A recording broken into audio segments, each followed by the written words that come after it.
So hello and welcome to PaTTAN's book study series, Structured Literacy Interventions, Teaching Students with Reading Difficulties, grades K to 6.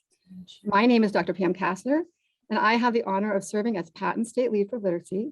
And joining me this evening are my friends and colleagues from PaTTAN East, Sherry Hartman, she can wave to you, Hello. and Kim Jenkins.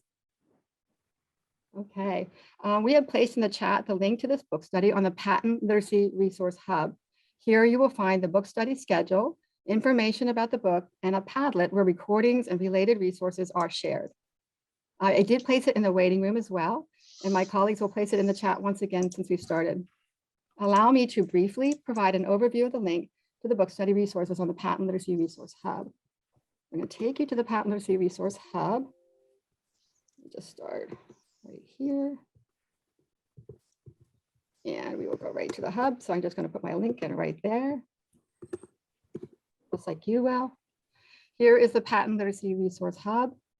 To access the book study resources, you're just going to slide right down here where it says PaTTAN Literacy Expert Series and Book Studies. And I'm going to slide down just a little bit more. And here we see the Structured Literacy Book Study. Click right here. It's going to take us to the Padlet and resource. Oh, that's the schedule. Sorry about that. We'll go back real quick. And click here. Here we go.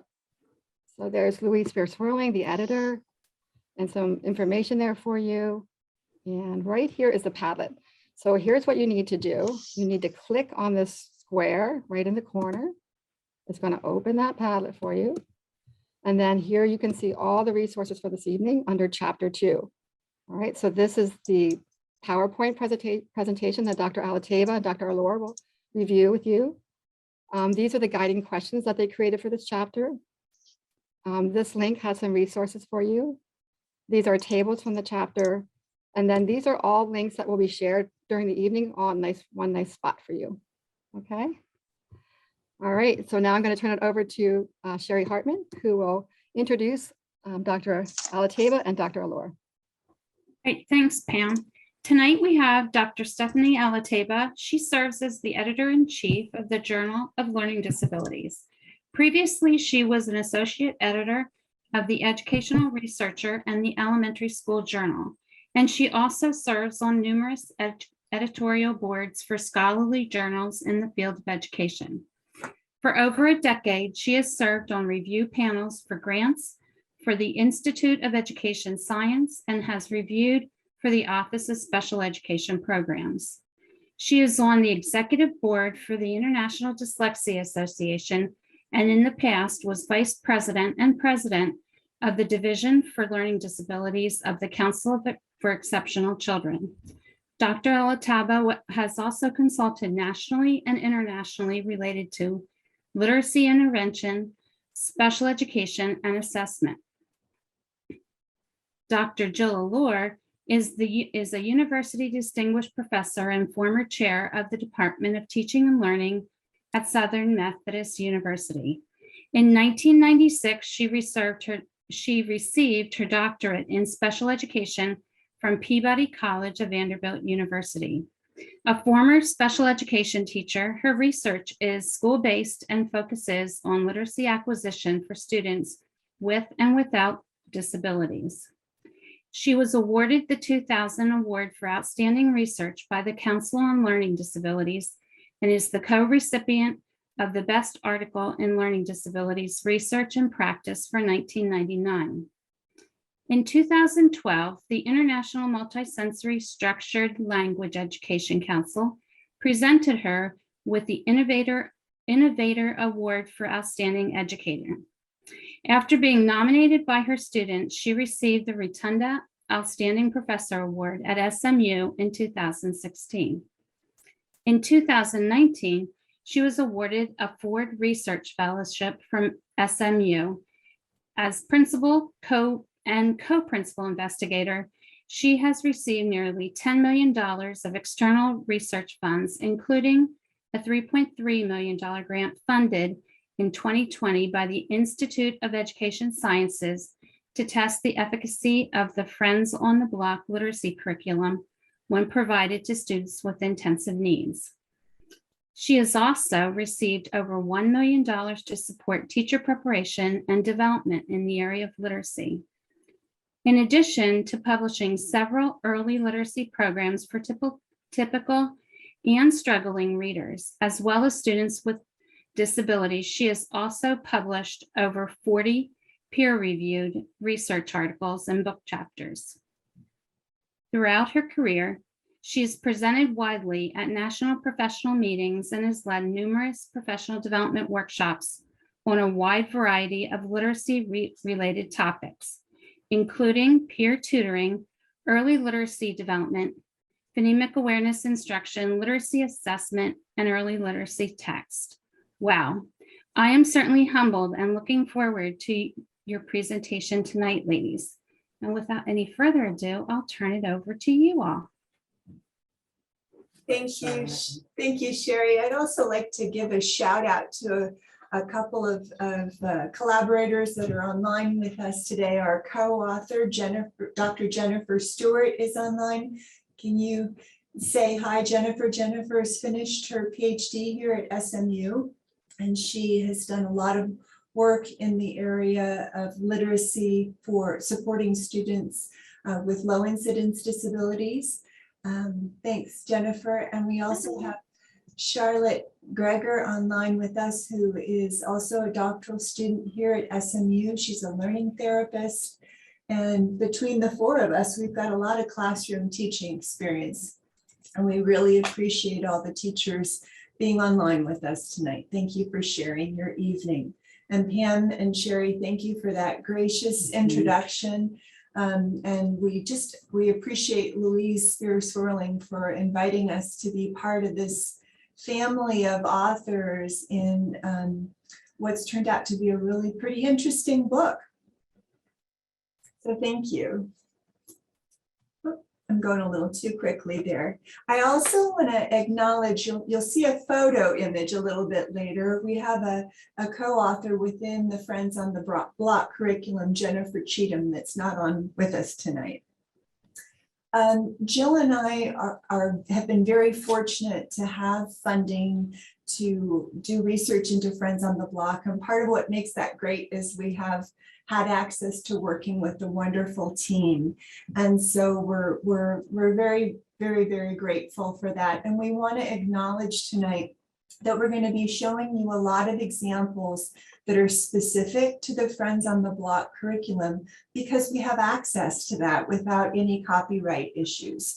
So we don't mean to kind of privilege our curriculum over others. In the chapter we described a lot of effective programs, but we just wanted to acknowledge up front that why and how we've sort of featured some of the activities that Jill will in particular share later on. So we had several purposes tonight, and within the chapter, overall, we're going to do kind of a brief big picture of some of the information from our chapter, and we're going to spend relatively more time showing you how to apply structured literacy approaches that incorporate phonemic awareness and phonics so that you'll feel ready to do them in your classroom tomorrow. We want this to be very accessible for you. And those of you that tuned in last week to hear Louise speak, Louise really focused on the importance of using very explicit and systematic approaches. And she also emphasized a word that might be new to some of you, this notion of transfer. So in my teacher training, that was kind of, I think the synonym was application. We want to apply what we're learning immediately in connected text, and to apply it in different ways. So you'll see Jill do that when she's modeling lessons later. Louise also mentioned that one of the value addeds of having time in small group instruction for children is they have more opportunities to respond, and you as a teacher have more opportunities to give immediate corrective feedback, so that when children make a mistake, they don't continue making the same mistake, but you're scaffolding them and improving. So we'll be handing off to Jill to do the application piece, and then I'll come back and provide you a couple of examples of the resources that are already available to you in the Padlet. So one of the questions on our guide was really to try to help you begin at the end of your busy workday to think about, why are you here with us tonight? What might your goals be? And normally Jill and I would be used to being in an audience and we'd say, raise your hand if you're teaching this grade, or raise your hand if you're, if you're an interventionist. So we were imagining some of the goals and roles that you might bring to the table, and reasons you might be participating in the study group that you might be able to carry out in the future, such as being a part of a team that reviews core reading programs or makes a selection or advises adoption, whether you're a parent or a teacher or a board member or an administrative. You might be in a place where your state is going through some changes and you get a chance to administer a new assessment, receive data about assessment, or you might be able to refresh what's on your classroom list. So we just listed a few of the roles that we thought you might be involved in, including collaborating in approaches to intensify instruction during response to instruction and multi-tier systems of support. So to get to sort of the big picture, we'll start a little bit with a theoretical framework that I know is familiar to most of you. There are more complex theoretical frames, but it's helpful to keep the simple view in mind, meaning that reading comprehension and reading to learn is based on the product of two sets of skills. And in our chapter, we focused predominantly on these code-focused skills, including phonological awareness, phonemic awareness, phonics, and we don't want to forget that there is also the other side, which is the opportunity, which is vocabulary, listening, comprehension, and those are really important. In Louise's first chapter, and last week, she talked about there being 4 sort of subgroups of readers that come from this sort of multiplicative approach to thinking about readers. And tonight, we're not going to be talking about good readers, and we're not going to be talking about the subtype of readers that are only poor comprehenders. So when you're focusing in with us tonight, we're going to be thinking of children who have either primary challenges in terms of cracking the code, or children who have mixed reading difficulties. So either specific word reading difficulties or mixed reading difficulties. And as Pam, you feature on the website, we also incorporate within our chapter Scarboroughs Rope as a sort of conceptual framework. So this incorporates the different strands of word recognition and the code focus side of skills, as well as the language comprehension side. So while we're on this slide, I'll talk a little bit about some key terms here. By phonological awareness, we're talking about a broader set of sensitivities to larger chunks in words. And phonological awareness develops from a very early age in children, typically following a continuum of hearing and manipulating or being aware of larger chunks of words, moving to phonemic awareness, which generally develops by the end of kindergarten and helps children be sensitive to each individual sound in a word. Being able to identify the first sound and the rest is phonological, and phonemic awareness is the ability to blend and segment each of the sounds in spoken language. Typically, young children, as I said, understand and begin to be aware of the larger chunks of words. And then as they develop phonemic awareness, it's important to help children map those sounds onto letters and to begin to incorporate letters and graphemes within instruction. And that's partly why Dr. Linnea Airy talked about decoding and spelling as being two sides of the coin. It's important for children to understand those common patterns, and in structured literacy, we want to be mindful of moving from the easiest to the most difficult in order to help children master each step along the way. And so there's emerging research we'll talk about tonight. There are certainly some controversies and things that we continue to learn about, even though we've been at this for a long time. We do know that young children benefit from phonemic awareness and phonics, and that it benefits their reading and their spelling.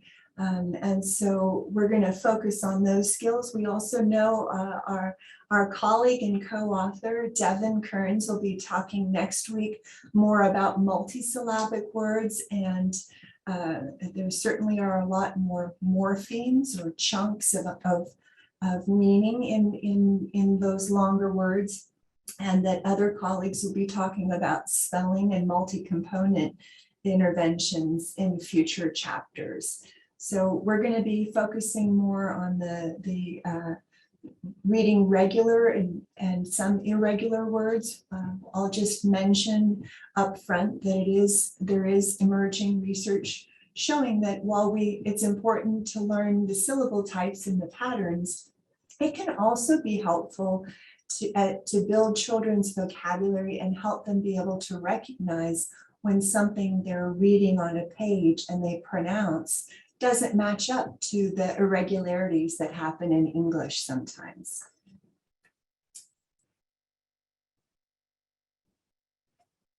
And so another kind of context, I guess, for word reading and intervention is multi-tier systems of support or response to instruction. And so the notion is that most children should be able to read on grade level. We expect most children to be able to read on grade level when they're provided with a strong core reading program. And some of you tonight that are teaching may not have access to such a program. So we hope our helpful hints will help you bridge that gap and be able to provide some more explicit instruction for struggling readers. Many classroom teachers are also providing more intensive small group instruction in what might be called Tier 2.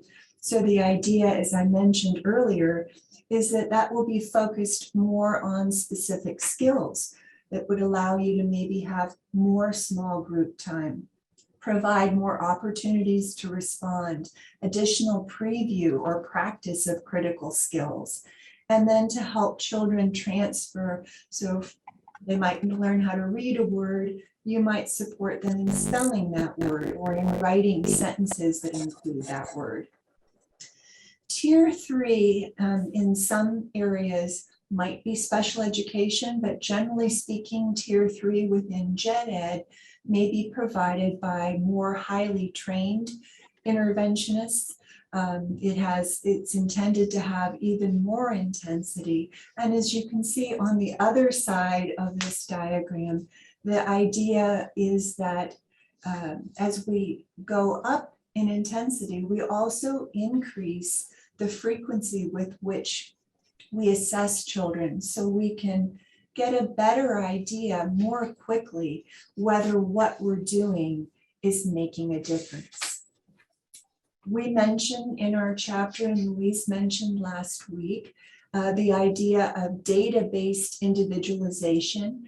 You might have also heard the term data-based decision-making. So data-based decision-making are the decisions that school teams make during MTSS meetings to decide what's working at a school level, what might be working at a grade level. And data-based individualization is when we're thinking about individualizing instruction for a small group or a certain student. And so the origins of this go way back, certainly before I was even in the classroom, within school psychology. And we want you to understand that data-based individualization and decision-making is a process. That's not a particular program. It's not a particular intervention. And this slide gives you an example of a resource that you might share that's from the National Center on Intensive Intervention. They provide a lot of training for schools and teams about how to intensify interventions. They provide information about what kinds of assessments might be helpful that are reliable and valid, and also about interventions. Now we're going to focus our attention a little bit on assessment.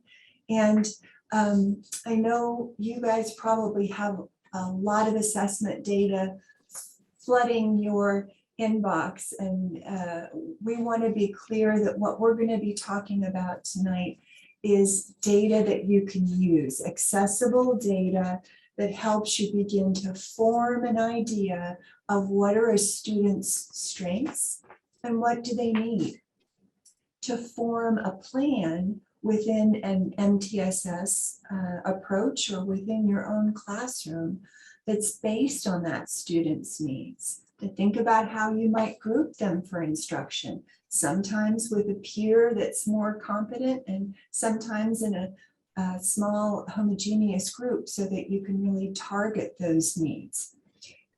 The other purpose for assessment that we're going to talk about tonight is informing you and helping you monitor the progress of your friends, your scholars, so you can see whether what you're doing is actually making a difference and helping accelerate their learning, and if not, to help you reform your instructional plan. So some of the terms that I've alluded to, I used screening to talk about data that's typically collected at least 3 times a year by schools to help you know which children might be at risk and that you need to keep closer tabs on. In our chapter, we talked about some computer adapted tests that are used in the US, like the MAP. We also talked about some of the curriculum-based measures that are typically 1-minute measures. We mentioned Acadians and Dibbles. We mentioned another assessment called the Cubed. And some of these measures can double as progress monitoring measures. So that's kind of the idea of formative assessment. We won't be talking tonight about diagnostic assessments that might be part of identification or referral processes. We won't be talking about summative or end of year tests because those don't typically help you make instructional decisions along the way. And just as an aside, this slide also gives you a nice example of some of the infographics that are available to help you that are coming from the Institute for Educational Science and from the regional labs that are funded to help get more research out into practitioners' hands. So within our chapter, we tried to give you an overview and a summary of what are effective interventions. And it might help to kind of think about how we define as a field, how research defines effective interventions. And briefly, an effective intervention is usually one that has an effect size of greater than 0.25. And what that means is that students in the treatment group are outperforming students in a control condition by about 1/4 of a standard deviation. It's very simplified, but that's a meaningful difference that can accumulate across time. So when we reviewed the interventions in the chapter, we reported to you, and we've since expanded that review to an even larger review that included more syntheses and meta-analyses that were of even more recent. And the common ingredient in the most effective programs were that they were explicit and systematic about teaching those code-focused foundational reading skills. They were generally provided in small groups or one-to-one. We can let you know that there were relatively more studies that were conducted in kindergarten and first grade. There are a few in second and third and in the upper grades. But within those early studies, early literacy studies, the effects were small to moderate. They ranged from almost a half a standard deviation to a little more. And those interventions also had a positive effect on comprehension skills. I didn't note in this slide, but also in our review, we included not in our chapter, but in our review, we included a recent meta-analysis by Rachel Donegan and Cheney Wanzik that focused in on that 3rd through 5th grade time period. And they also found positive effects, but they were a little smaller. And the effects were larger in multi-component interventions like Louise talks about towards the end of the book, and in even smaller group settings. So I'll leave you with these key points to be thinking about as you watch Jill begin to model. And I do talk. I'm sitting here listening. Stephanie and I love working together and sharing and what our work and what we've been doing.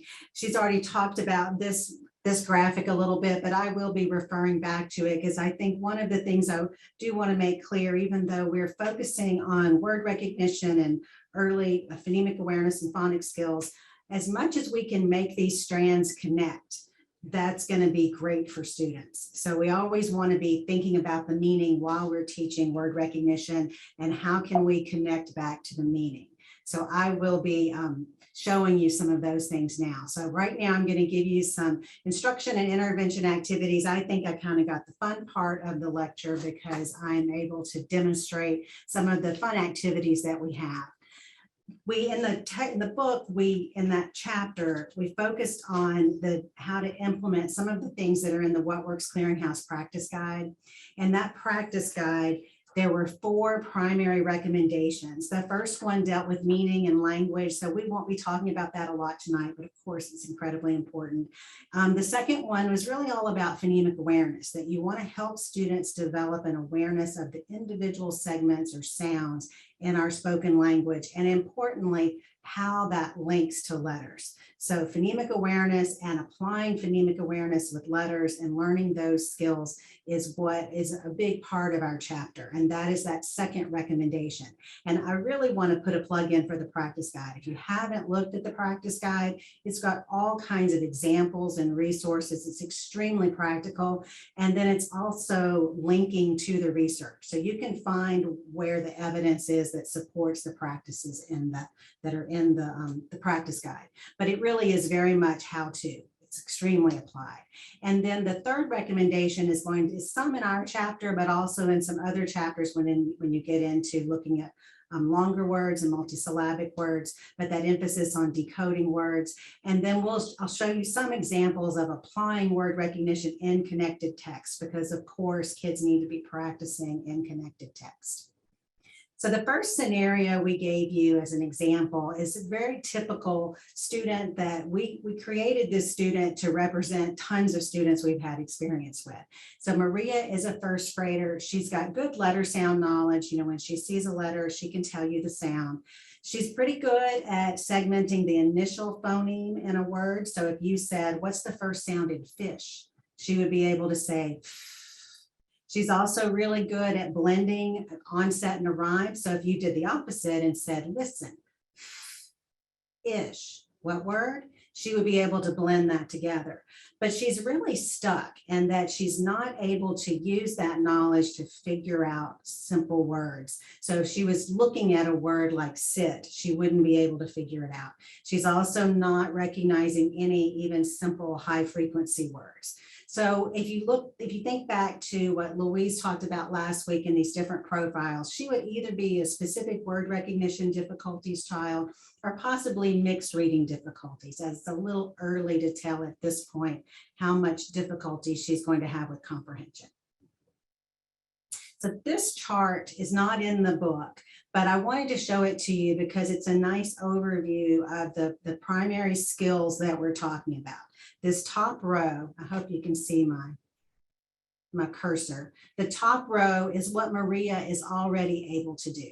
So she's already able to blend. If the teacher says at, she can say mat. And she's already able to say if the teacher asks her what's the first sound in mat.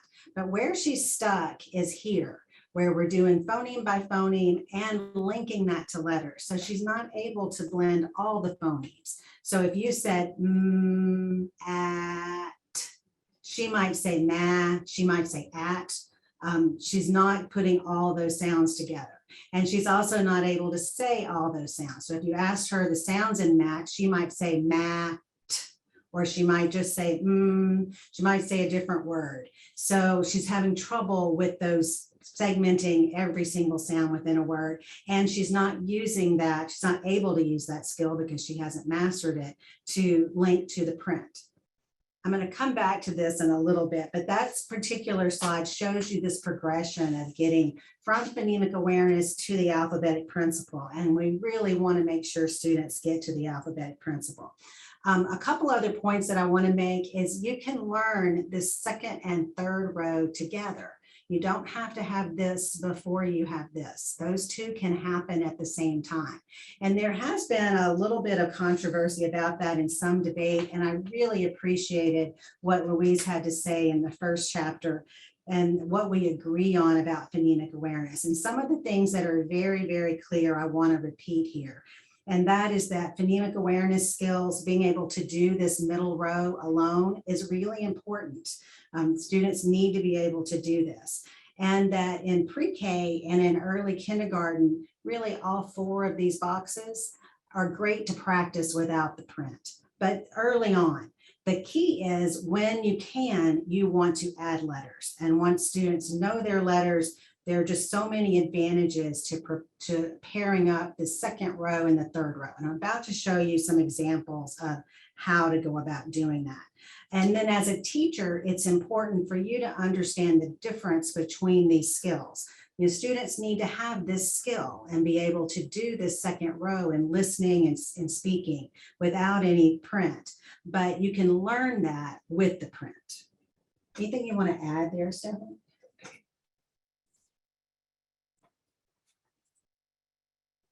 So the first activity I want to show you is sounds bingo.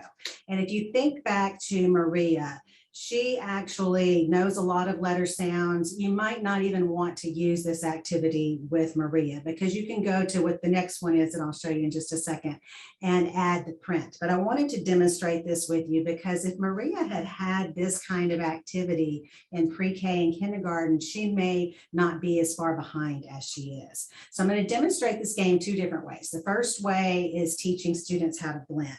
So when you're teaching students how to blend, what you want to do is you're going to say, listen,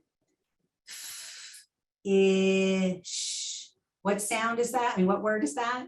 And then they would say fish if they're able to do this. Now, if they're not able to say fish, you can give them some hints. And by hints, I really mean a scaffold, so a meaningful way to give some support. So you would say fish, and see if they get it, or even connect those sounds. Fish.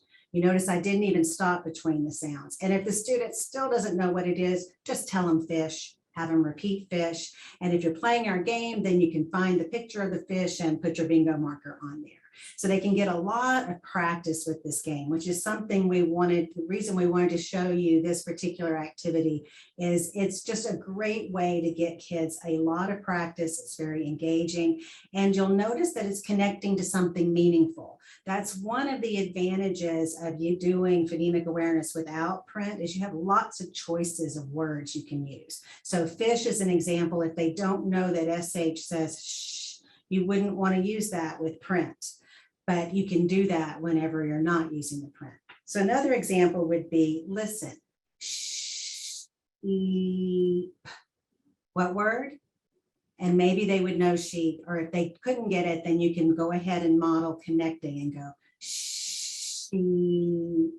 So a couple of the things that I'm doing that are really important is stretching those sounds that can be stretched and not stopping between sounds. And actually, as a study, you probably would remember the year, Stephanie, that came out pretty recently demonstrating and proving that that really helps. But it's been something we've seen in strong programs for many years, that stretching and connecting really seems to help students who struggle with blending. So that's a great thing to do. And I would strongly encourage you, if you haven't attended some sort of training to help you pronounce sounds in isolation, because it's not as easy as what you would think if you haven't tried it already, please seek that out. And also the best person to contact at your school to give you help with that, if you're not sure how to pronounce sounds in isolation, is a speech therapist. So they will be happy to tell you exactly how to pronounce sounds and how to shape how to form the sounds in your mouth and where your tongue belongs. So you can help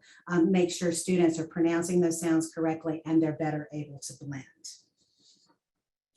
Okay, let's see how we're doing with time. Pretty good.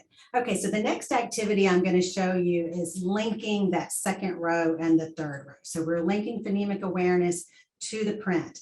And there's actually research to show whenever you're practicing with print, you are still learning phonemic awareness. So for Maria, she is not good at blending these sounds together yet, but she knows so many letter sounds, you can go ahead and jump in and add the letter sounds. So the way that this game would work, it's a little bit different. You just draw letters, and as you draw each letter, they practice saying the sound. So if you drew the letter A, they would say ah. You draw the letter D, they would say D. You draw another letter, like if I had, they might have drawn the letter S, and then you would say S. And each time you draw a letter, if they have that letter on their card in the boxes, which are just L. Conan boxes that we incorporated into this activity, when you draw the letter, you put the chip down. And once you've got a chip over each of your letters, then you practice sounding out the word and reading it in a sentence. So it's just a way to put those to practice blending. And if there's a question, if y'all need to interrupt, please do. Okay, I'll just keep moving along. So I did want to tell you too, this is a photograph right here of Jennifer Cheatham. And that's why I picked this particular example. And this came from a book that's called Rick Gets Lost. So we've connected, we've got a sentence there that word is in, and the sentence is related to the book. That way you can help bring those strands together. So you're helping kids make connections between the print and meaning, and in this case, even within the story. So it's just a way to practice this skill in a meaningful way. Okay. And I'm going to show you the next, you can play this game segmenting and spelling as well. I know we'll talk about spelling another week, but I did want to show you the flip side of the coin here. When you play, the first thing you're going to do is tell the students, our secret word is mad. Let's say that word slowly. Mad. Now, listen to each sound and write the letter that goes with that sound. And so then they would spell the word in their boxes, sound it out again, make sure they have that right, and then you draw your cards and play your game just like before. So both of these activities, the Sounds Bingo and the I Got It game, I've got available for free on the Friends on the Block website, and you're going to have a link to that. So you'll have access to these games. But the point isn't so much what we have in Friends on the Block, as Stephanie was saying, but you can do this kind of game. I mean, you can pull a picture out of a book, write a simple sentence and draw your squares, and do this with any book. And there's not one exact sequence that you have to teach your phonics skills in. There are some recommended sequences and some good ones out there, but your program may go in a different order than our program goes. So you can make it fit your own program in the way that you want to do it. Do you want to add anything? Okay. So something else I wanted to show you is it's really important that students transfer these skills, that you give them opportunities to practice words in isolation, but then see it in print. So what you have here is just one of our examples where we have a little activity they do for a warm-up where they're sounding out words, they're practicing a few irregular words that we've already introduced, and then they read these words in the book. The way that our books there's a gray part that the teacher reads that we call helper text. So I don't expect the students to be able to read words like sorry and hurt at this point, but we can say this as part of the story. So it just helps us tell a story. This is something else that you can do with a simple decodable, that if you have a decodable reader that you're using, you may not have written helper text, but you can add some helper text where you can make that story be a little more meaningful to the students, particularly if you have a student who's struggling with comprehension. You may want to explain a little bit about what's going on because some of the decodable readers can be a little bit tricky to comprehend. So you can add more to a decodable reader that way. So basically you don't have that helper text written down for you, but you can just create that yourself on the fly and just explain the story. And that's a really important thing to do for students. So the next part is, watch my time. We're good. Okay, the next part's about Tim. And Tim has already mastered the skills that, that we just talked about, that Maria needed to learn. So Tim has, hang on just a sec. So what he can do is all those things we just practiced. He would be great at any of those because he can read and spell short vowel words correctly. But Tim is in 3rd grade. So he's still struggling with skills he should have mastered during 1st grade. So he's still struggling to read and spell words with a silent E pattern, with vowel teams. So he's struggling with long vowels as well as other kinds of letter patterns. His fluency is very poor. You can imagine if he's not reading long vowel words, he's not able to read grade appropriate text without making a lot of errors. So his fluency is a problem, but he does have a strength.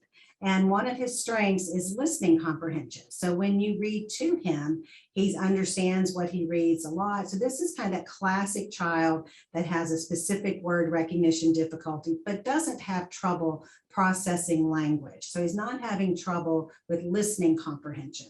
And probably his reading comprehension is going to be fine once he is able to recognize those words.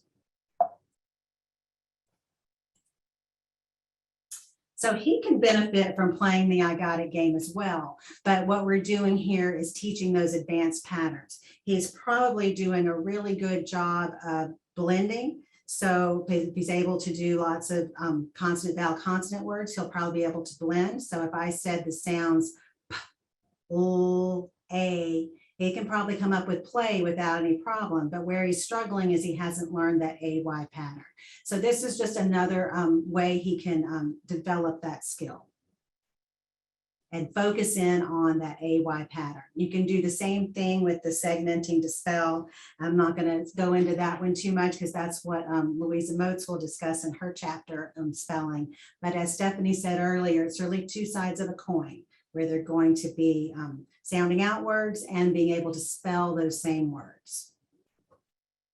And it's also important to practice these words in different ways. These are just 3 possible games you can play. It's a simple word bingo game where he would get better and better at recognizing these patterns and doing so quickly. I mean, it's fine when you're first learning to go sound by sound, but at some point you've got to recognize that word as a whole word so it becomes a sight word in the sense that you recognize it immediately. And for some students, they just need a ton of practice. So a bingo game would be a way to practice that. We have a little activity called Speed Reader where they are seeing these patterns and they read down and they read across and they're trying to build up their speed and automaticity. Because when it's one of the things that's important to remember is fluency is built on the ability to recognize individual words with automaticity. So students need to get to a point where they're no longer having to sound out all of these words. They were able to read them quickly and automatically. So when they get to them in a book, they're going to be able to recognize them super fast. Now, this is our word list, and it goes in the order that we created for our curriculum for reasons that are beyond what we have time to talk about today. But I'm showing you this because I think it's really important that you make sure kids are getting these words to be sight words. They need to recognize them quickly. So all of the words on this list are high frequency words. There's lots of great lists out there of high frequency words, and you can go in different orders. We chose our order for various reasons, but there are different reasons you can go in a different order. But all of these words students need to learn to recognize quickly. The reason I'm showing you our list is because at the top, you'll notice all of these follow patterns that we're able to teach the kids to sound out. So it's important that you as the teacher, when you are choosing your words, that if it's a word that can be sounded out, you're reminding students to sound that out. So when you're giving them feedback, you want to prompt them to sound that word out if you taught them those skills. So when you see a word, you should think about, have I taught that skill or not? And then if they've taught that skill, then they should be able to sound that out. And if they're still struggling with that, then you want to model that for them and guide them in practice, and then have them repeat it on their own.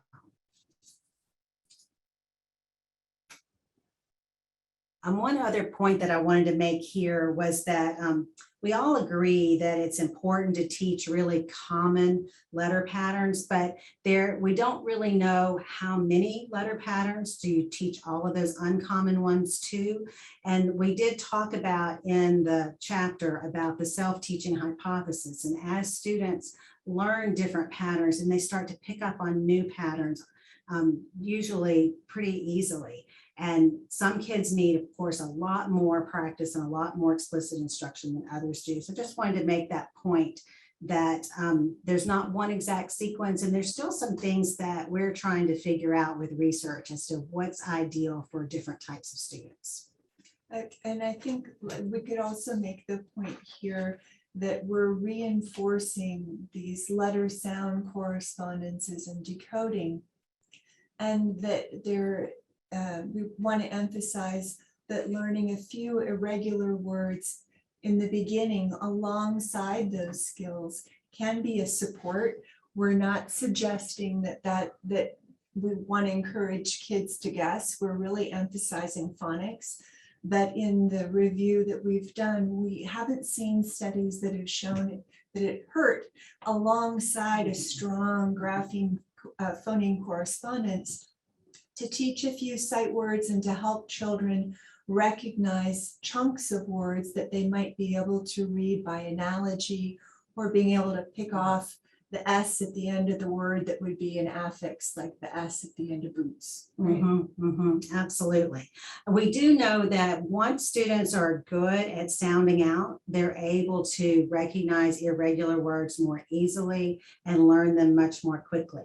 We also know some kids just need a lot more repetition than other students. One of the reasons to include a small number of irregular words early is because that enables you to put those words into a sentence. I mean, we couldn't have done the I got it game without any irregular words at all, because the sentence would have either been really odd, or that it's got to have some of those high frequency words that make it sound more like spoken language and that make that sentence meaningful. So there's a few more examples of transfer from activities to a book. So you want to make sure that your books are providing quite a lot of practice of whatever skill you have that you're working on. So yeah, for example, I see that word play where you've got the red arrow. If the child was able to read that during the game, or read it as just a word, but they made an error when they were reading that in connected text, what might be an example of how a teacher could provide corrective immediate feedback if they missed play the first time and then they missed it again? Yeah, you want to make sure you don't allow kids to practice their errors. You want to fix those errors quickly. So providing that immediate feedback is really important. So as soon as a student makes an error, you want to stop them, have them figure out that word. If it's a word that's decodable and you know you've taught those skills, like the ones that are highlighted here, play, wait, say, then you would want to prompt them to sound it out. And if they're able to, great. And then they get to the word play and then ask them to repeat the sentence and start that sentence again. If they're not able to sound it out, then you want to model. Play, play. That word is play. What word? Play. And then they go back and read the beginning of the sentence. I really emphasize stopping as soon as an error is made and then giving that corrective feedback and then going back to the beginning of the sentence. I think it's important to go back to the beginning of the sentence so they don't just repeat that word and move on. If they go back to the beginning of the sentence, they'll get to practice it again right then when you just said it. It also gets them back into the meaning of the story, which of course is the whole point. So we want to make sure you do that. Now, if they're missing a lot of words on one page, then I stop going back to the beginning of the sentence because that's getting frustrating. So this is another, just a couple more examples. We wanted to emphasize the importance. This is the one the page we just had. We wanted to emphasize the importance of including nonfiction even early on. And there are a lot more good decodables out there now with more nonfiction topics. So that's a really great thing to do. Okay. So I'm just going to take a couple minutes again to kind of orient us to thinking about your goals. And we both want to emphasize how much we appreciate how hard the work is that you're doing out in schools, helping children come back from the COVID learning gap. So please continue to be kind to yourself, continue to learn more. As I said, there are things we certainly don't know every single thing about. We're learning every day something more. And we hope that you'll stay very active in the book study and also in using some of the resources that we shared with you. As I promised, here's one resource that relates to Tier 1. This is from Vanderbilt University, Project Iris. It's another source of evidence-based instruction, information about behavior management that's very helpful. You can share that with team members to get CEUs. A real quick nod to our chapter where we provided some examples of different resources that you've seen in the Padlet. And we wanted to leave the last few minutes for some questions that you might have. Thank you so much for spending your time with us this evening. And this is a link and a QR code to what will be in the Padlet. Thank you, Jennifer, for creating that for us.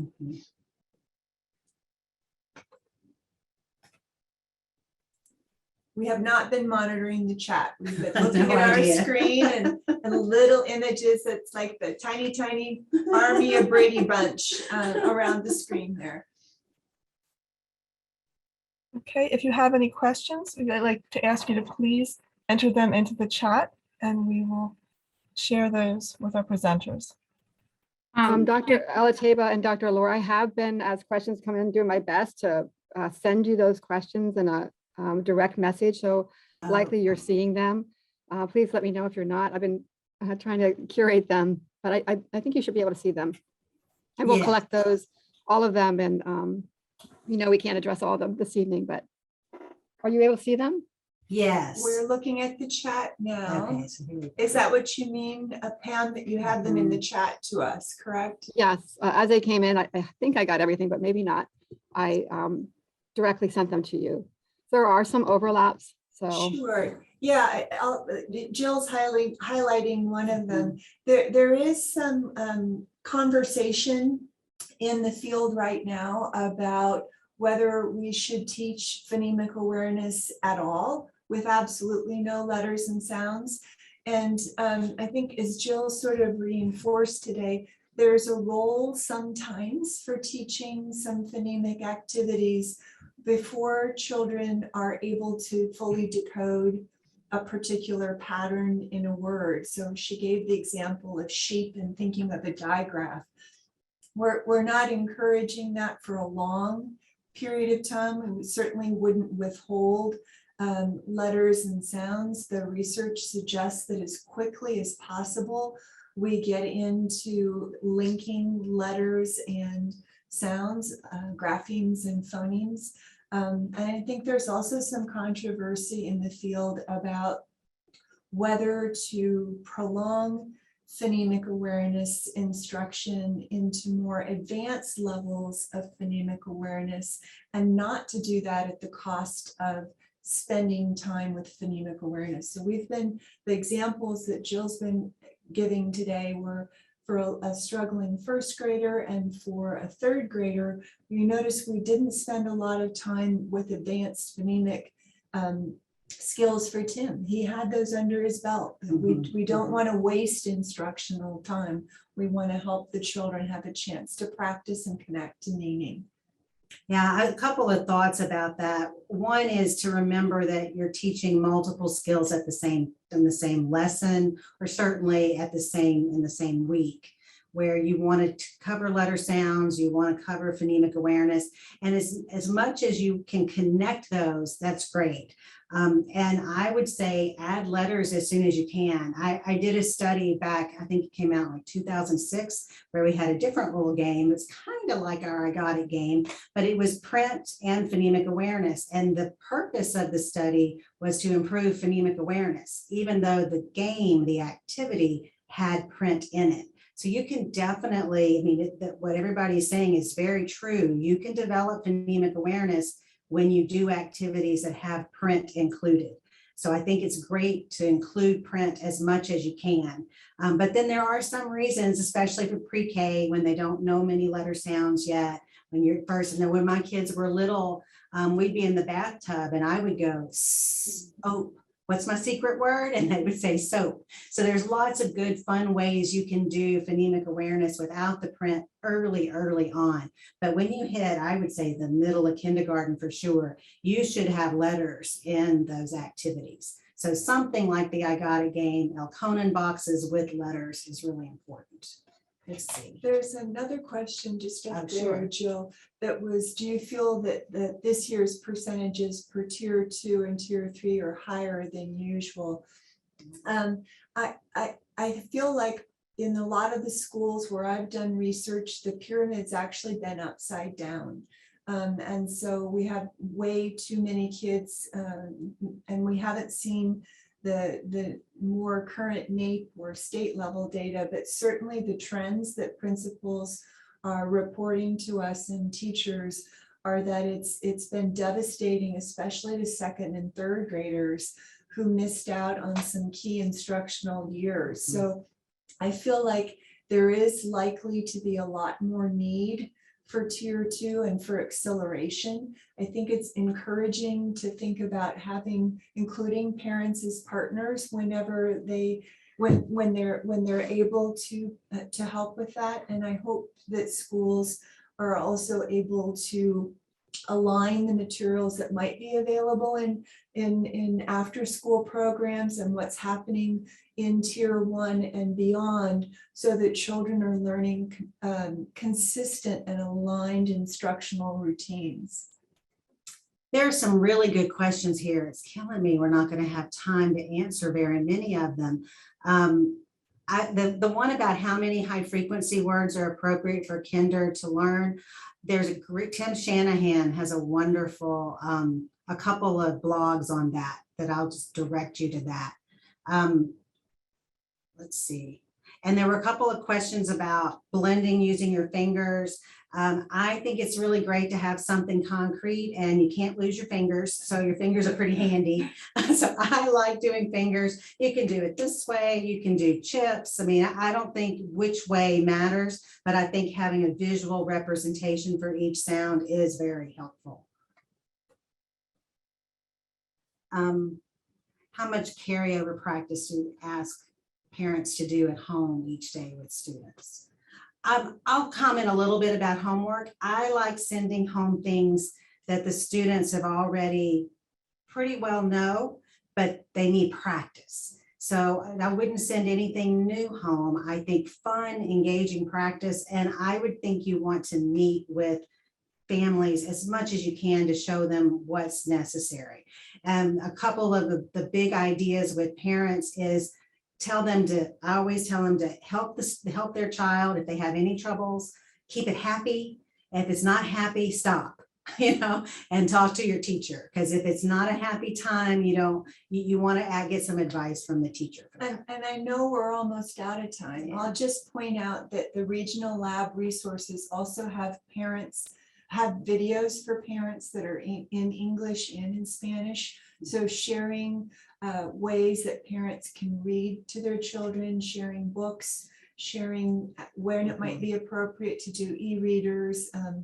And we still have a lot to learn about the power of games and gaming in learning and assessment. Well, I do have a blog on my Friends on the Block website, and I'm going to take these into account, and maybe I'll do a quick blog that'll answer a few of these. I love questions, so very happy to answer more questions. I'm sorry that I'm assuming we need to stop. Could we send you the questions from the chat that we didn't get to? And if you have a moment, you could respond to those. I would love that. Yes. Thank you. Kim is going to share the form link and the code that you need if you are seeking Act 48 credit, and share some information about next time.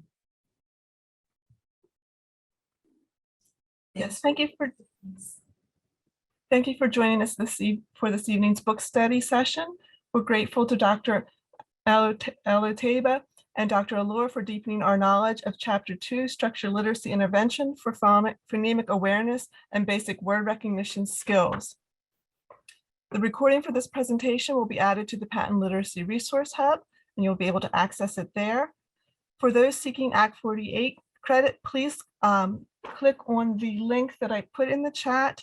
The exit code for this session is P as in picture, L as in letter, F as in fluency, and G as in grapheme. That's PLFG. You must complete this form by midnight to receive Act 48 credit. We suggest, if possible, that you complete the form now. We look forward to having you join us once again on Wednesday, April 27th for Chapter 3, Structured Literacy Intervention for Reading Long Words with co-author Dr. Devin Kearns. Please remember that the Zoom link and passcode will remain the same for every session. And this Zoom link and passcode was sent to you in an email from PaTTAN. On that note, we want to thank you again for spending your time with us this evening, and thank you, Dr. Allor and Dr. Allor, and your colleagues Charlotte and Jennifer joining us this evening as well. For those who wish to stay on a moment or two after, the PaTTAN Literacy Symposium registration did just launch. For those of you who may have attended the 2020 symposium, we were honored to have over 3,000 attendees for our virtual symposium. Hope that you can join us for 2022 PaTTAN Literacy Symposium on June 14th to 16th, 2022. Our keynote speakers will be Dr. Louise Moats, Dr. Tracy Whedon, and Dr. Anita Archer. So for those of you that can stay on and you want to have help navigating the PaTTAN website, I'll take care of that. And for those of you that need to leave, thank you so much for joining us this evening. And thank you to my colleagues, Sherry and Kim. And we'll see you April 27th. Thank you, everybody. Thank you.